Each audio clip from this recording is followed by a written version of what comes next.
Maliya Hatina police મથકે અષાઢી બીજના તહેવારને ધ્યાનમાં રાખીને શાંતિ સમિતિની મહત્વપૂર્ણ બેઠક મળી હતી। પીઆઈ એમસી પટેલની અધ્યક્ષતામાં યોજાયેલી શાંતિ સમિતિની બેઠકમાં બંને સમાજના અગ્રણીઓએ હાજરી આપી હતી। પીઆઈ એમસી પટેલની અધ્યક્ષતામાં હિન્દુ મુસ્લિમ અગ્રણીઓએ શાંતિપૂર્ણ ઉજવણીની ખાતરી આપી હતી। તહેવારો દરમિયાન શાંતિ અને ભાઈચારો જળવાય તે માટે વિસ્તૃત ચર્ચા કરાઈ હતી। પીઆઈ એમસી પટેલે બંને સમાજના પ્રતિનિધિઓને એકતા જાળવવા અનુરોધ કર્યો હતો। પોલીસ વિભાગે તહેવારો દરમિયાન કડક બંદોબસ્ત રાખવાની જાહેરાત કરી છે। લોકોને અફવાઓથી દૂર રહેવા સૂચના આપવામાં આવી છે।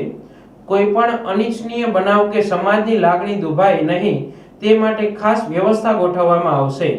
અનિચ્છનીય પરિસ્થિતિમાં તાત્કાલિક પોલીસને જાણ કરવા જણાવવામાં આવ્યું છે। મારું નામ ભરતભાઈ કામડિયા, હું કોળી સમાજ પટેલ માળિયા ને અમારે રથયાત્રા રામદેવીર બાપાની કાઢવાની હોય એવા રેલવે સ્ટેશનથી નીકળશે અને જસાપરા માળિયા જસાપરામાંથી ચોકમાં થઈ અને મહારાણા પ્રતાપ ચોક થઈ અને મેન બજાર થઈને લીમડા ચોક થઈને નદીના સામે કાંઠે રામાપીરના મંદિરે પૂર્ણ કરીએ છીએ।